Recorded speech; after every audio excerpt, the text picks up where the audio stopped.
Hello दोस्तों, मैं त्रिशा सिंह आप सभी का क्लब आईएएस एस्पिरेंट चैनल पर स्वागत है। दोस्तों, हम लोगों ने लास्ट सेशन में यूपीएससी प्रीलिम्स 2026 के लिए दृष्टि आईएएस के टेस्ट नंबर 1 के क्वेश्चन को सॉल्व किया था। लेकिन इस टेस्ट पेपर में यानी कि लास्ट सेशन में हम लोगों ने 50 क्वेश्चन कवर किया था। आज इस सेशन में बाकी बचे हुए क्वेश्चन को हम लोग कवर करेंगे। ठीक है, जैसे कि हम लोग हमेशा ही कहते हैं कि एक टेस्ट पेपर को 2 पार्ट में डिवाइड करके सॉल्व करते हैं। ठीक है, 50-50 क्वेश्चन 2 सेशन में हम लोग कंप्लीट करते हैं। तो चलो, वीडियो अच्छी लगे तो लाइक शेयर एंड सब्सक्राइब ज़रूर करना और अपने दोस्तों में भी शेयर करना। ठीक है, चलो इस सेशन का पहला क्वेश्चन यानी 52 क्वेश्चन, मध्यकालीन भारत में भक्ति कवयित्रों के संदर्भ में निम्नलिखित कथनों पर विचार कीजिए। ठीक है, तो एक साइड कवयित्रियों का नाम दिया है और दूसरी साइड इनका क्या योगदान रहा ये दिया हुआ है। अब बताना है क्वेश्चन में कि कितने सही सुमेलित हैं। ओके, तो क्वेश्चन को बहुत ही ध्यान से पढ़ना, फिर आंसर करने की कोशिश करना। ओके, तो पहले में दिया है अक्का महादेवी, इसमें दिया है शिव भक्त। अक्का महादेवी इसमें कह रहा है कि ये शिव भक्त थी जिसने सामाजिक मानदंडों को अस्वीकार किया था। दूसरा जनाबाई, इसमें कह रहा है कि महाराष्ट्र की निम्न जाति की महिला थी जिसने घरेलू कामकाज और नामदेव की भक्ति पर कविताएं लिखी। तीसरा मीराबाई के संदर्भ में दिया है, इसमें दिया है कि कृष्ण की भक्त थी ये तथा राजपूत राजकुमारी थी जिन्होंने परिवार छोड़ दिया और संतों से जुड़ गई। चौथा है बहिणाबाई, इसमें दिया है कि विठोबा या कृष्ण की भक्ति थी ये जिन्होंने तुकाराम की भक्ति के साथ वैवाहिक कर्तव्यों को संतुलित किया। ठीक है, क्वेश्चन में पूछा था कितने सही हैं, तो दोस्तों ये चारों ही स्टेटमेंट सही सुमेलित हैं। ठीक है, यानी अक्का महादेवी ये शिव भक्त थी, जनाबाई ये महाराष्ट्र की निम्न जाति की महिला थी, इन्होंने घरेलू कामकाज और नामदेव की भक्ति पर कविताएं लिखी थी। मीराबाई ये कृष्ण भक्त थी और एक राजपूत राजकुमारी भी थी जिन्होंने अपना परिवार छोड़ दिया था, बाद में संतों से जुड़ गई थी। ठीक है, और बहिणाबाई के संदर्भ में भी सही दिया है कि ये भी कृष्ण भक्त थी मीराबाई की तरह ही, और ये तुकाराम की भक्ति के साथ वैवाहिक कर्तव्य को इन्होंने संतुलित किया था। तो चारों ही स्टेटमेंट सही हैं, तो करेक्ट आंसर आपका ऑप्शन डी हो जाएगा। अगला देखो, अगला क्वेश्चन दिया है निम्नलिखित कथनों पर विचार कीजिए। पूछा है कि कौन सा कथन सही है। ठीक है, यहाँ ऑप्शंस दिए हुए हैं और पूछा है कौन सा कथन सही है। तो पहले दिया है कि चिश्ती सिलसिले में प्रेम, सहिष्णुता, निस्वार्थ भक्ति पर बल दिया गया है और इन्होंने प्रारंभ में शासकों से अनुदान स्वीकार नहीं किया था। तो दोस्तों, अगर हम लोग चिश्ती सिलसिले की बात करें तो चिश्ती सिलसिला जो है, स्टार्टिंग में जितने भी इसके अनुयायी थे, स्टार्टिंग में ये शासकों से अनुदान प्राप्त नहीं करते थे। तो यहाँ पे स्टेटमेंट सही है। बाद में इन्होंने अनुदान लेना शुरू किया था, लेकिन शुरुआत में इन्होंने अनुदान स्वीकार नहीं किया था शासकों से। पहला स्टेटमेंट सही है। और चिश्ती सिलसिले में जैसे प्रेम, सहिष्णुता, निस्वार्थ, इन सभी भक्ति पर बल दिया गया है, तो पहला सही है। यानी कि प्रेम को बढ़ावा देता है, सहिष्णुता को बढ़ावा देता है, निस्वार्थ भक्ति पर फोकस करता है, तो पहला सही है। दूसरा देखो, तो दूसरा कह रहा है कि सुहरावर्दी सिलसिले के संदर्भ में स्टेटमेंट है। सुहरावर्दी सिलसिले की शुरुआत जो है किसने की थी, कभी कभी क्वेश्चन में पूछ देता है, तो बहाउद्दीन जकारिया ने किया था। ध्यान रखना, पीसीएस में पूछ देता है, तो बहाउद्दीन जकारिया ने किया था। और ये क्वेश्चन बहुत इंपॉर्टेंट है। ठीक है, सूफी संतों से रिलेटेड ये क्वेश्चन है, बहुत पूछा जाता है यूपीएससी में भी और पीसीएस में भी पूछा जाता है। पीसीएस में मेनली वन लाइनर क्वेश्चन ज़्यादातर पूछे जाते हैं कि इस सिलसिले के संस्थापक कौन थे या उनके शिष्य कौन थे, ऐसा क्वेश्चन पूछता है। ठीक है, तो देखो, सुहरावर्दी सिलसिले में बाह्य रीति रिवाजों को प्रबलता से अस्वीकार करने के साथ शासकों से कोई अनुदान स्वीकार नहीं किया। ठीक है, तो देखो दोस्तों, सुहरावर्दी सिलसिले में इसमें कह रहा है कि इन्होंने बाहरी किसी रीति रिवाज को प्रबलता से अस्वीकार किया, तो ऐसा नहीं है। सुहरावर्दी सिलसिले में बाहरी जो भी अन्य धर्म के रीति रिवाज थे जिनको सही लगा था, उनको इन्होंने स्वीकार किया था। और आगे कह रहा है कि इन्होंने शासकों से कोई अनुदान स्वीकार नहीं किया, तो इन्होंने शासकों से अनुदान स्वीकार किया था। तो यहाँ पे ये भी स्टेटमेंट गलत हो जाता है। और इधर आगे जो कह रहा है कि बाह्य रीति रिवाजों को प्रबलता से अस्वीकार किया, नहीं, बाह्य रीति रिवाजों को भी अपने सुहरावर्दी सिलसिले में शामिल किया था। ठीक है, तो दूसरा स्टेटमेंट गलत हो गया। तीसरा देखो, तो नक्शबंदी सिलसिले में हिंदुओं के साथ समन्वय को बढ़ावा दिया गया तथा इस्लाम में उदार प्रथाओं की वकालत की गई। तो यहाँ पे ध्यान देना, रुको मैं क्लीन कर देती हूँ जिससे कि आपको अच्छे से समझ में आए। ठीक है, तो पहला गलत था, दूसरा सही। अब तीसरा देखो, नक्शबंदी सिलसिले में हिंदुओं के साथ समन्वय को बढ़ावा दिया गया। देखो नक्शबंदी सिलसिले में ना इन्होंने शरीयत के जो नियम है, शरीयत के नियमों का कठोरता से पालन किया और अन्य जो धर्म थे उनके रीति रिवाजों को इन्होंने अपने अपने इस सिलसिले में शामिल नहीं किया था। यानी कि हिंदुओं के साथ जो आगे कह रहा है कि स्टेटमेंट में कि हिंदुओं के साथ समन्वय को बढ़ावा दिया गया, तो नहीं, हिंदुओं के साथ इन्होंने समन्वय को बढ़ावा नहीं दिया था। तो इस वजह से तीसरा स्टेटमेंट गलत हो जाता है। ओके, इन्होंने शरीयत के नियमों का बहुत ज़्यादा कठोरता से पालन किया, उसको बढ़ावा दिया। तो दूसरा और तीसरा गलत हो गया। पूछा था कौन सा कथन सही है, तो केवल एक कथन सही है। तो करेक्ट आंसर आपका ऑप्शन ए हो जाएगा। अगला देखो, मुगलकालीन राजस्व आकलन विधियों के संदर्भ में निम्नलिखित कथनों पर विचार कीजिए। ठीक है, तो मुगल काल की ये कुछ राजस्व आकलन की विधियां दी हैं, जैसे गल्ला बख्शी, जब्ती और पट्टा, और इसके संदर्भ में विवरण दिया हुआ है। एक साइड विधियां दी है, दूसरी साइड विवरण। ठीक है, तो बताना है कि कितने सही सुमेलित हैं। देखो गल्ला बख्शी दिया है इसमें कि फसल बंटवारा जिसमें राज्य और किसान फसल तथा मौसमी जोखिमों को साझा करते हैं। तो ये पहला स्टेटमेंट आपका सही सुमेलित है। दूसरा कह रहा है कि जब्ती प्रति बीघा उत्पादकता का अनुमान लगाना और भूमि माप के आधार पर राजस्व का निर्धारण किया जाता है। तो दूसरा भी स्टेटमेंट सही सुमेलित है कि मतलब हर बीघा में फसल का कितना उत्पादन होगा इसका अनुमान लगाया जाता है और भूमि का माप करके ही राजस्व का निर्धारण किया जाता था। दूसरा भी सही है। पट्टा इसमें दिया है कि खेत में खड़ी फसल का बंटवारा, तो ये सही सुमेलित नहीं है। पट्टा मतलब होता था कि भूमि के आकलन के बाद जारी किया जाने वाला लिखित दस्तावेज पट्टा कहलाता था। तो यहाँ पे दूसरा गलत हो गया। पहला और दूसरा सही सुमेलित है। पूछा है कितने सही सुमेलित है, तो 2 सही सुमेलित है। तो करेक्ट आंसर ऑप्शन बी हो जाएगा।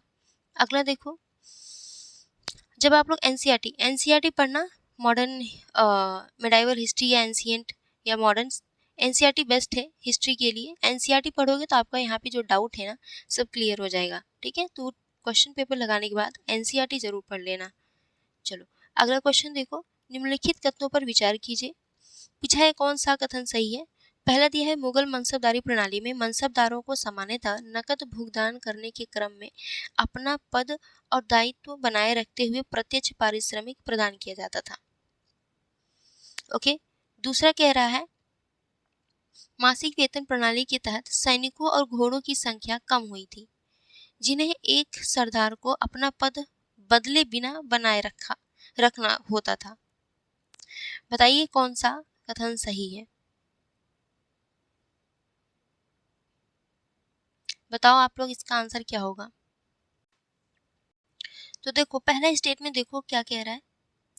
इसमें कह रहा है नकद भुगतान के क्रम में। देखो मुगल मनसबदारी प्रणाली में इसमें कह रहा है कि मनसबदारों को सामान्यतः नकद भुगतान किया जाता था। नकद भुगतान नहीं बल्कि उन्हें भूमि नियंत्रण पर अधिकार दिया जाता था ताकि वो राजस्व वसूल सके, अपना खर्च जो सैन्य खर्च है वो वहन कर सके। तो यहाँ पे पहला स्टेटमेंट गलत हो जाता है।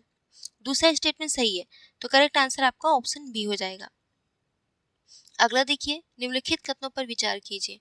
पहला कथन कह रहा है उज़्बेक आक्रमणों को रोकने और मुगल क्षेत्रों को सुरक्षित करने के लिए अकबर ने हिंदू कुश के समानांतर एक रक्षात्मक सीमा स्थापित किया था। किसके समानांतर? हिंदू कुश के समानांतर। किसने? अकबर ने। क्यों? उज़्बेक आक्रमणों को रोकने के लिए, ठीक है, और मुगल क्षेत्रों को सुरक्षित करने के लिए। तो यहाँ पे पहला स्टेटमेंट सही दिया हुआ है। दूसरा देखो, अब्दुल्ला खान उज़्बेक के साथ हिंदू कुश को सीमा के रूप में परिभाषित करने वाले समझौते ने काबुल और कंधार पर उज़्बेक के दावों को प्रतिबंधित किया था। तो दूसरा भी स्टेटमेंट सही है कि अब्दुल्ला खान उज़्बेक के साथ हिंदू कुश को सीमा के रूप में परिभाषित करने वाले समझौते ने काबुल और कंधार पर उज़्बेक के दावों को प्रतिबंधित किया था। तो दोनों ही स्टेटमेंट सही है। इस वजह से आपका करेक्ट आंसर क्या हो जाएगा? ऑप्शन ए हो जाएगा। यानी 1 और 2 दोनों सही है। कथन 2 जो है कथन 1 की व्याख्या करता है। अगला देखिए, अगला क्वेश्चन पूछा है निम्नलिखित युग्मों पर विचार कीजिए। एक साइड कृतियां दी हुई है, दूसरे साइड लेखक। देखो इकबाल नामा ए जहांगीरी के लेखक है मुअत्तम खान। तो पहला सही सुमेलित है, ठीक है। दूसरा कह रहा है कि पादशाह नामा के लेखक जो है वो है मोहम्मद अमीन काजवानी, और बाद में इसको आगे लिखा था अब्दुल हमीद लाहौरी ने। तो ये दूसरा सही सुमेलित नहीं है। तीसरा है आलमगीरनामा। आलमगीरनामा को लिखा है मिर्ज़ा मोहम्मद कासिम ने, तो तीसरा भी सही सुमेलित नहीं है। तो कितने सही सुमेलित हैं क्वेश्चन में पूछा है, तो केवल एक सही सुमेलित है, तो करेक्ट आंसर ऑप्शन ए हो जाएगा। आगे देखिए, एक साइड पूछा है क्वेश्चन में कितने सही सुमेलित हैं, ठीक है। तो एक साइड पद दिया है, दूसरे साइड विवरण दिया हुआ है। पहले में सरंजाम, दूसरे में मिराजदार, तीसरे में मजूमदार और चौथे में वाकिया नवीस। तो सरंजाम के संदर्भ में क्या विवरण दिया है, इसमें कह रहा है कि प्राधिकारियों या सैन्य अधिकारियों को उनकी सेवा के लिए दिया गया राजस्व अनुदान, ठीक है। तो सरंजाम के संदर्भ में आपका ये पहला स्टेटमेंट सही सुमेलित है कि जो सैन्य अधिकारी होते थे उनकी सेवा के लिए दिया जाने वाला जो राजस्व अनुदान होता था उसी को सरंजाम कहा जाता था, ठीक है। दूसरा देखिए, दूसरा कह रहा है मिराजदार। मिराजदार में वंशानुगत भूमि धारक जो अपने संग्रह का एक हिस्सा राज्य को देते थे, तो दूसरा स्टेटमेंट भी सही है। तीसरा कह रहा है मजूमदार। मजूमदार के संदर्भ में ये सही सुमेलित नहीं है। मजूमदार के संदर्भ में वित्त और सरकारी अभिलेखों के प्रभारी लेखाकार को मजूमदार कहा जाता था। वित्त और सरकारी अभिलेखों के प्रभारी लेखाकार को मजूमदार कहा जाता था, तो यहाँ पे तीसरा सही सुमेलित नहीं है। और वाकिया नवीस का क्या काम होता था, ठीक है। वाकिया नवीस का क्या काम होता था, ये खुफिया क्रियाकलापों को डाक तथा घरेलू मामलों के लिए जिम्मेदार अधिकारी होता था ये वाकिया नवीस। तो यहाँ पे चौथा भी सही सुमेलित नहीं है, केवल एक और दो सही सुमेलित है, इस वजह से आपका करेक्ट आंसर क्या हो जाएगा, ऑप्शन बी हो जाएगा। अगला देखिए, अगला दिया है 17वीं शताब्दी में मराठों के उदय में योगदान देने वाले निम्नलिखित कारकों पर विचार कीजिए। पहला दिया है दक्कन क्षेत्र की भौगोलिक विशेषताओं ने रक्षा और राजनीतिक स्वायत्तता को सुगम बनाया। दूसरा, देखो मराठों के उदय के योगदान देने वाले कारकों पर विचार करना है, तो हम लोग एक एक स्टेटमेंट को सॉल्व करते हुए आगे बढ़ेंगे, ठीक है। तो इससे क्या होगा कि समय की बचत होगी, जो समय बचेगा आप लोग उसमें अपना रिवाइज कर लेना। तो देखो पूछा क्वेश्चन है कि उपरोक्त तो ऐतिहासिक स्रोतों के अनुसार उपयुक्त कारकों में से कौन से सही हैं, ठीक है। ये 4 दिए हुए हैं, अब इनमें से बताना है कि कौन से सही हैं। तो देखो मराठों के उदय में योगदान देने वाले कारकों के संदर्भ में पहला स्टेटमेंट कह रहा है कि दक्कन क्षेत्र की भौगोलिक विशेषताओं ने रक्षा और राजनीतिक स्वायत्तता को सुगम बनाया, तो पहला स्टेटमेंट सही है। दूसरा कह रहा है कि भक्ति आंदोलनों और महाराष्ट्र धर्म की विचारधारा ने सामाजिक एकता और राजनीतिक चेतना को बढ़ावा दिया, तो दूसरा भी स्टेटमेंट सही है।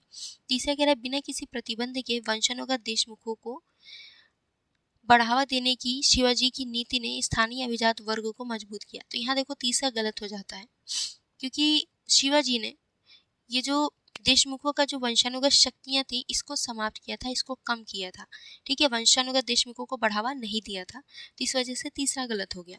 चौथा कह रहा है कि मुगल और दक्कन शासकों के खिलाफ किसानों और छोटे जमींदारों के बीच असंतोष को शिवाजी ने प्रभावी ढंग से दिशा दी, तो यहाँ पे चौथा स्टेटमेंट सही है। तो पूछा है कितने कौन कौन से कथन सही हैं, तो तीसरा वाला गलत था और बाकी सब सही था, यानी कि करेक्ट आंसर 1, 2 और 4 होगा। ऑप्शन बी आपका राइट आंसर हो जाएगा। अगला देखिए, शिवाजी और मुगलों के बीच पुरंदर की संधि जो कि 1665 ईस्वी में हुई थी, निम्नलिखित में से किस मुगल सेनापति की मध्यस्थता में हुई थी। तो शिवाजी और मुगलों के बीच पुरंदर की संधि जो है ये आमेर के जय सिंह, मुगल सेना थे आमेर के जय सिंह, इन्हीं की मध्यस्थता में हुई थी, तो करेक्ट आंसर ऑप्शन बी हो जाएगा। अगला देखो, क्वेश्चन पूछा है निम्नलिखित में से कौन सा अजंता गुफाओं को एलोरा गुफाओं से सबसे बेहतर रूप से अलग करता है। देखो हमेशा अक्सर एग्जाम में एलोरा गुफा से या अजंता गुफा से क्वेश्चन पूछ देता है, तो हमेशा जब भी आप पढ़ें नितिन सिंघानिया की बुक पढ़ें, आर्ट एंड कल्चर की काफ़ी अच्छी बुक है, पढ़ लेना। वास्तुकला या फिर आगे चल कर के मूर्तिकला, वहाँ पे ही आपको ये टॉपिक देखने को मिलेगा, तो पढ़ लेना अच्छे से। अजंता गुफाओं के संदर्भ में अजंता गुफा में कुल कितनी गुफाएं हैं, किस धर्म से संबंधित है, या एलोरा गुफा में कितनी गुफाएं हैं, और इसकी जो गुफाएं हैं कुछ गुफाओं की संख्या, जैसे गुफा संख्या 16, तो बहुत इंपॉर्टेंट हो जाता है एग्जाम के पॉइंट ऑफ व्यू से, अक्सर एग्जाम में पूछ देता है। तो हमेशा बस एक चीज़ ध्यान रखना, क्योंकि लोग कंफ्यूज हो जाते हैं अजंता और एलोरा की गुफाओं के में कि किस धर्म से संबंधित है। एलोरा में एक शब्द ध्यान रखना, रुको मैं इरेज कर दूं ताकि आपको क्लियर दिखे, ठीक है। एलोरा में आप देखो इसमें ऑल शब्द आ रहा है, ठीक है। एलोरा में ऑल शब्द आ रहा है ना, एलोरा बोलो एक बार, एलोरा, तो उसमें ऑल शब्द आ रहा है। ऑल मतलब इसमें ध्यान रखना हिंदू, बौद्ध, जैन। हिंदू धर्म, बौद्ध धर्म, जैन धर्म, इन तीनों धर्मों से संबंधित आपको एलोरा में चित्रकारियां, मूर्ति देखने को मिलेंगी। यानी कि एलोरा हम ये कह सकते हैं कि एलोरा तीनों धर्मों से संबंधित है, ऑल धर्मों से संबंधित है, हिंदू, बौद्ध और जैन। ठीक है, कभी कभी स्टेटमेंट में दे देता है कि अजंता तीनों धर्मों से संबंधित है, बौद्ध, जैन और हिंदू, और एलोरा केवल बौद्ध धर्म से संबंधित है। ऐसा आपके सामने स्टेटमेंट दे देगा और आप कंफ्यूज हो जाओगे। ठीक है, अक्सर देता है स्टेटमेंट, जब भी एग्जाम देना या मॉक टेस्ट देना तो ध्यान रखना है मेरी इस बात का। एलोरा से ऑल याद रख लेना। और अजंता क्या है, केवल बौद्ध धर्म से संबंधित है, यानी कि यहाँ पे सिर्फ बौद्ध धर्म से संबंधित आपको कलाकृतियां देखने को मिलेंगी। ठीक है, चलो अब हम लोग क्वेश्चन पे आते हैं। पूछा है कि अजंता गुफाओं को एलोरा गुफाओं से बेहतर रूप से अलग करता है, तो बताओ इसमें कौन सा स्टेटमेंट है जो इस क्वेश्चन के अकॉर्डिंग बिल्कुल सटीक है। तो ऑप्शन बी देखना, इसमें क्या रहा है कि अजंता का निर्माण 2 अलग अलग चरणों में हुआ था।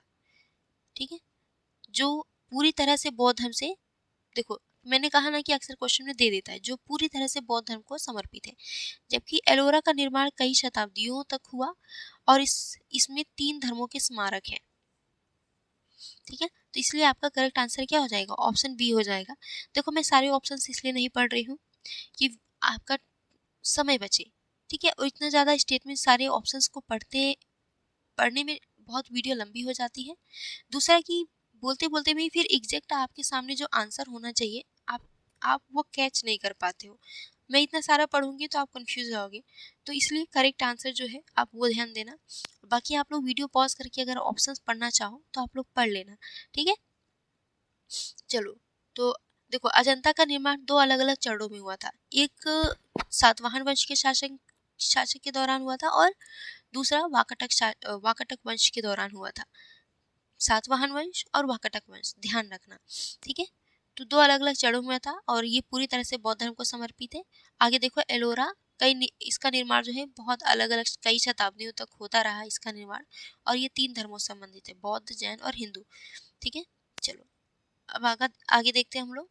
और हाँ, अगर आप लोग को पीडीएफ चाहिए तो कमेंट बॉक्स में पीडीएफ का लिंक मेंशन कर दिया गया है, आप पीडीएफ डाउनलोड कर लेना। ठीक है, हिंदी इंग्लिश दोनों माध्यमों में मिलेगा, विथ एक्सप्लेनेशन मिलेगा। आप लोग बहुत लोग पूछते हो कि मैम एक्सप्लेनेशन मिलेगा कि नहीं मिलेगा, बिल्कुल मिलेगा भाई। अगर आपको क्वेश्चन पेपर दिया जा रहा है तो एक्सप्लेनेशन भी मिलेगा। और कोशिश ये करना मेरे बच्चे कि टेस्ट पीडीएफ का लिंक जो दिया है उसको डाउनलोड कर लो, वहाँ से टेस्ट पेपर ले लो आप लोग। ठीक है, बहुत ज़्यादा प्राइस नहीं है, जहाँ तक मुझे लगता है 149 रुपीज़ है। ठीक है, 149 रुपीज़ में आपको कई सारे इंस्टीट्यूट के टेस्ट पेपर मिल रहे हैं, तो आपको फ़ायदा ही है। रीज़न ये है कि सिर्फ आप मेरे माध्यम से टेस्ट पेपर लगाओगे तो आपको लगेगा कि हाँ मुझे आ रहा है, मैं कर ले जा रहा हूँ। लेकिन जब आप खुद से लगाओगे, अपने रूम पे बैठ कर के लगाओगे टेस्ट पेपर, तो आपको समझ में आएगा कि आप कितनी गलतियाँ कर रहे हो। जब आप लगाओगे क्वेश्चन खुद से ना, तो फिर आपको समझ में आएगा कि आपकी तैयारी कितनी हुई है। ठीक है, आप कंफ्यूज हो गए बहुत, हर एक स्टेटमेंट को पढ़ के कंफ्यूज हो गए, यार मैंने क्या पढ़ा था, मुझे याद नहीं आ रहा है, ये है या वो है। फिर जब पूरा 100 क्वेश्चन कंप्लीट कर लोगे, आप सॉल्व कर लोगे, और जब चेक करोगे ना तो आपका लगभग 22-25 ऐसे ही क्वेश्चन सही होंगे या उससे भी कम सही होंगे। तो कॉन्फिडेंस में मत रहो अभी, वीडियो देख करके आंसर करना थोड़ा आसान हो जाता है, लेकिन जब आप खुद से सॉल्व करोगे तब आपको हकीकत समझ में आएगी। तो अपने मन से खुद से भी 2 घंटे का टाइमर लगा के, फ़ोन तो होगा ही आपके पास, तो 2 घंटे का टाइमर लगा करके आप लोग मॉक टेस्ट दिया करो। ओमआर शीट लाओ, मार्केट से जाओ, ओमआर शीट लेकर के आओ। ओमआर शीट में जैसे एग्जाम में आप लोग सॉल्व करते हो, वैसे यहाँ पे क्वेश्चन सॉल्व करो अपने घर पे, अपने रूम में जहाँ भी रहते हो आप, और ओमआर शीट फिल करो। तो जो ओमआर शीट फिल करने में भी आप लोग गलतियाँ करते हो वो भी सुधार होगा। ठीक है, जब तक आप, क्योंकि आप यूपीएससी की तैयारी कर रहे हो, सिविल सर्वेंट बनना है आपको, तो आपको अभी से सीरियस होना पड़ेगा, समझे। चलो हाँ, और कमेंट में बताना कि किन लोगों ने हमारे इन बातों को फॉलो किया, जो रेगुलर हुए, खुद से भी मॉक टेस्ट लगाते हैं। सिर्फ मेरे भरोसे मत रुकिए, किसी भी टीचर के भरोसे आपको नहीं रहना है, आपको सिलेक्शन आपकी मेहनत ही दिलाएगी। ठीक है, और बस आपको अपनी मेहनत पे भरोसा रखना है, प्रैक्टिस करना है, मोर रिवीजन नो कन्फ्यूज़न, ये ध्यान रखना है। एक लाइन, मोर रिवीजन नो कन्फ्यूज़न। ओके, चलो अब आते हैं हम लोग क्वेश्चन नंबर 62 पे। सांची स्तूप में मूर्तिकला विकास के संदर्भ में निम्नलिखित कथनों पर विचार कीजिए।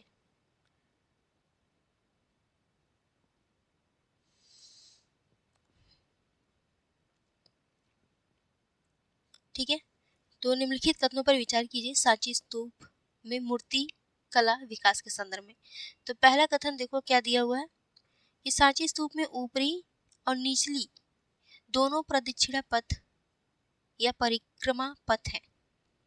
दूसरा कह रहा है कि सांची के तोरणों में बुद्ध की जीवन की घटनाओं और जातक कथाओं को विस्तृत वर्णन के साथ दर्शाया गया है। तीसरा कह रहा है कि सांची की नक्काशी तकनीकें भरोहित की तुलना में अधिक प्राचीन और जटिल है। ओके, तो बताइए कि इसका करेक्ट आंसर क्या होगा, कौन सा कथन सही है। तो देखो, आप लोग स्तूप पढ़ेंगे तो 3 स्तूप बहुत महत्वपूर्ण है और एग्जाम में हमेशा पूछता है, सांची, भरहुत और अमरावती, और मेंस में भी पूछ देता है तुलना करने के लिए कि सांची, भरहुत, अमरावती, इन तीनों स्तूपों की तुलना कीजिए, इन तीनों स्तूपों में क्या अपनी विशिष्ट विशेषताएं हैं। एग्जाम में मेंस में पूछता है और प्रीलिम्स में भी पूछता है बहुत ज्यादा।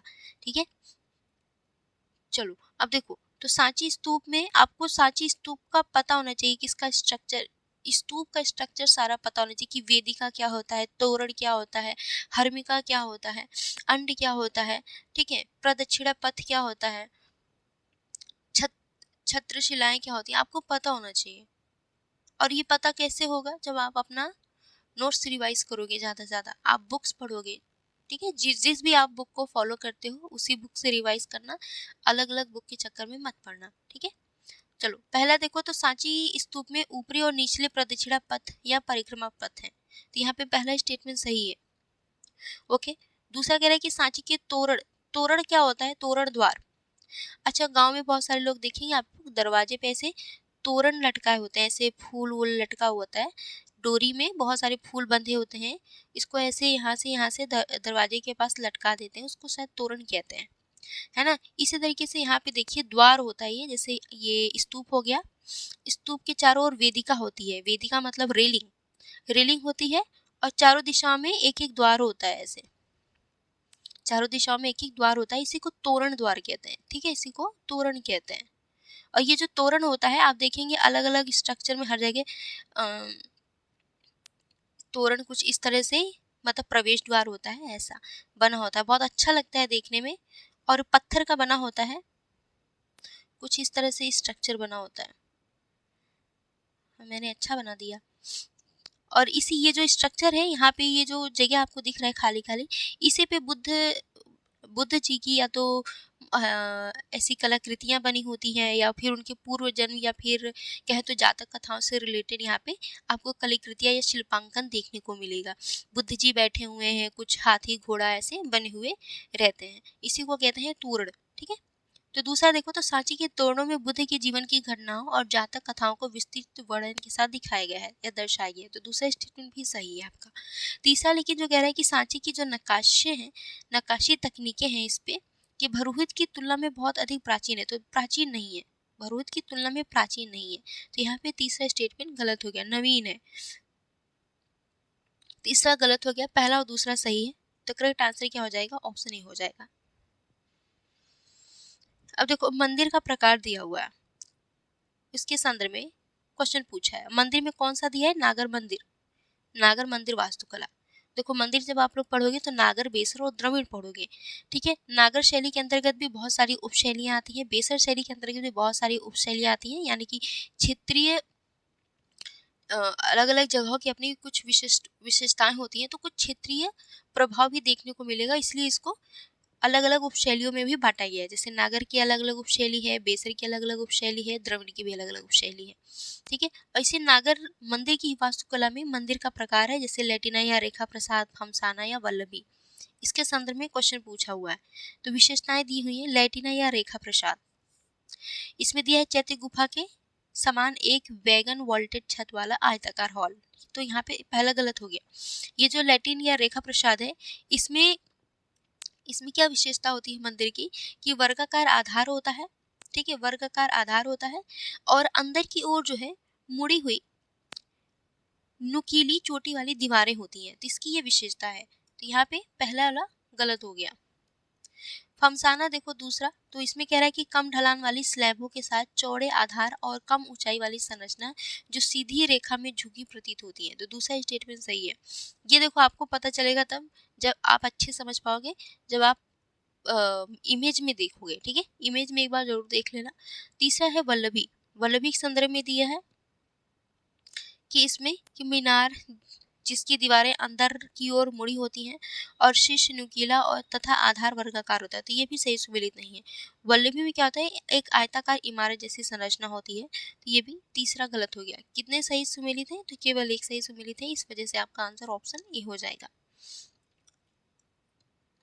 अगला क्वेश्चन देखिए, गांधार कला शैली के संदर्भ में। देखो मूर्ति कला जब आप लोग पढ़ोगे तो मूर्ति कला में गांधार, अमरावती और मथुरा, ये तीन मूर्ति कला शैली पढ़ोगे। ठीक है, ये तीन मूर्ति कला शैली बहुत इंपॉर्टेंट होता है एग्जाम के पॉइंट ऑफ व्यू से। हमेशा या तो आपसे गांधार पूछेगा या मथुरा पूछेगा या अमरावती शैली पूछेगा मूर्ति कला के। ठीक है, तो जब भी पढ़ना तो रिवाइज कर लेना इस वाले टॉपिक को, मूर्ति कला वाले टॉपिक को अच्छे से रिवाइज करना। अगला देखो, अब स्टेटमेंट में क्या कह रहा है, पहला कि गांधार मूर्ति कला परंपरा बैक्ट्रियन, पार्थियन स्थानीय कलात्मक प्रभाव से विकसित हुई। आप लोग देखेंगे गांधार वाले क्षेत्र में गांधार मूर्ति कला का विकास हुआ, वो अफगानिस्तान वाले रीजन में। तो यहाँ पे आप लोग देखेंगे कि इस पे गांधार कला शैली में मेनली आप देखेंगे गौतम बुद्ध की मूर्तियां बनाई गई हैं। लेकिन ये जो गौतम बुद्ध की मूर्तियां बनी हुई है, इनको काफी भगवान की तरह एकदम नहीं बनाया गया कि जैसे एकदम पीछे बहुत ज्यादा भव्य स्ट्रक्चर बना होता है, एक भगवान की तरह उनको ऐसा दर्शाया जाता है। नहीं, जैसे नॉर्मल लोग होते हैं वैसे ही इनको एक इंसान की तरह इनकी मूर्तियां बहुत ज्यादा बनाई गई हैं। ठीक है, अब देखेंगे प्रभाव की, तो आप देखेंगे कि गांधार कला शैली में अन्य कलाओं का भी इस पे प्रभाव देखने को मिला, जैसे कि बैक्ट्रियन का, पार्थियन का और यहाँ का स्थानीय कलात्मक प्रभाव इस पे देखने को मिलेगा। तो पहला स्टेटमेंट सही है। दूसरा देखिए, तो कह रहा है कि गांधार में बुद्ध की मूर्तियां वस्त्र और शारीरिक संरचना के दृष्टिकोण से परिष्कृत विवरण प्रदर्शित करते हैं, जो प्रतीकात्मक अमूर्तता के स्थान पर शास्त्रीय यथार्थवाद को दर्शाता है। तो दूसरा भी स्टेटमेंट आपका सही है। तीसरा देखिए कि गांधार कला शैली विशेष रूप से मानव रूपों के चित्रण में एक प्रबल हेलेनिस्टिक प्रभाव प्रदर्शित करता है। आप लोग देखेंगे गांधार कला शैली में जो बुद्ध की मूर्तियां जितनी बनाई गई हैं, इस पर आपको हेलेनिस्टिक प्रभाव भी देखने को मिलेगा। तो तीसरा स्टेटमेंट भी सही है। तो करेक्ट आंसर क्या हो जाएगा, 1, 2 और 3। अगला देखिए, मौर्य मूर्ति कला के संदर्भ में निम्नलिखित कथनों पर विचार कीजिए। पहला कह रहा है कि मौर्य काल में भारत में बड़े पैमाने पर पत्थर की नक्काशी और उभरी हुई नक्काशी तकनीक के प्रयोग की शुरुआत हुई। तो पहला स्टेटमेंट सही है। दूसरा कह रहा है कि दीदारगंज की यक्षिणी मौर्यकालीन गोलाकार मूर्ति कला के बेहतरीन उदाहरणों में से एक है, जो अपनी चमक और कलात्मक सुंदरता के लिए उल्लेखनीय है। देखो, दीदारगंज से एक यक्षिणी की मूर्ति प्राप्त हुई थी, मौर्य काल की थी। ठीक है, तो यहाँ पे दूसरा स्टेटमेंट सही है। ये अपनी चमक और कलात्मक सुंदरता के लिए काफी ज्यादा प्रसिद्ध है। तो दूसरा स्टेटमेंट भी सही है। तीसरा कह रहा है कि मौर्यकालीन मूर्तिकला में विशुद्ध धार्मिक चित्रण के बजाय मुख्यतः धर्मनिरपेक्ष विषयों को दर्शाया गया। तो तीसरा भी स्टेटमेंट सही है कि कोई यहाँ पे आप लोग देखेंगे कि ज्यादातर धर्मनिरपेक्ष विषयों को शामिल किया गया है मौर्यकालीन मूर्तिकला में। तो तीसरा भी सही है। तो कुल आपका कौन सा कथन सही हुआ, तो पहला, दूसरा, तीसरा यानी ऑप्शन डी आपका करेक्ट आंसर हो जाएगा। अगला देखिए, भारतीय दर्शन की शास्त्रीय शाखा के संदर्भ में निम्नलिखित कथनों पर विचार कीजिए। एक साइड दर्शन शास्त्र दिया है, दूसरी साइड मुख्य विचार। ठीक है, पहला दिया है न्याय शास्त्र। इसमें दिया है कि ध्यान और शारीरिक अनुशासन के माध्यम से मुक्ति की खोज पर यानी मोक्ष की खोज पर बल, जिससे ईश्वर से मिलन होता है। देखो, न्याय दर्शन के प्रतिपादक कौन थे, तो गौतम थे, ऋषि गौतम। और इसके संदर्भ में ये जो स्टेटमेंट दिया है ये गलत दिया है न्याय दर्शन के संदर्भ में। न्याय दर्शन देखो हमेशा तर्क और ज्ञान मीमांसा से संबंधित है, ये तर्क को बढ़ावा देता है। ठीक है, तो यहाँ पे पहला स्टेटमेंट गलत हो गया। दूसरा कह रहा है वैशेषिक दर्शन। वैशेषिक दर्शन के प्रतिपादक कणाद थे। कौन थे? कणाद अक्सर पीसीएस में पूछता है और यहाँ पे मैंने बताया था गौतम। तो इसके संदर्भ में दिया है कि परमाणु सिद्धांत और कर्म के आधार पर भौतिक संसार की प्रकृति का अन्वेषण। तो दूसरा स्टेटमेंट सही सुमेलित है। तीसरा देखो सांख्य दर्शन। सांख्य दर्शन के प्रतिपादक जो है कपिल हैं। इसमें दिया है कि मुक्ति प्राप्त करने के लिए पुरुष और प्रकृति के बीच अंतर करना। तो तीसरा भी स्टेटमेंट सही है। अगला देखिए मीमांसा दर्शन। इसमें दिया है वैदिक अनुष्ठानों की सही व्याख्या और अनुष्ठानिक कार्यों पर बल दिया गया है मीमांसा दर्शन के संदर्भ में। तो चौथा भी सही सुमेलित है। तो पूछा है कितने सही सुमेलित है, तो पहला वाला गलत था, बाकी 3 सही सुमेलित है। तो करेक्ट आंसर आपका ऑप्शन सी हो जाएगा। अगला देखिए